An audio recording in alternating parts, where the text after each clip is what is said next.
Hello everyone, this is Guide to Everything, and in today's video, we are going to show you on how you can connect your universal stylus pen to your Xiaomi tab.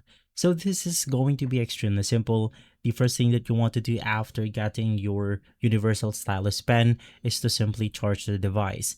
Now in most cases, this device comes in with the shipping mode on, simply to save battery on the shipment. And of course, you want to charge the device until it's full charged. Right after, just press the button on the device itself and you will notice that it will light up depending on the universal stylus pen that you are using.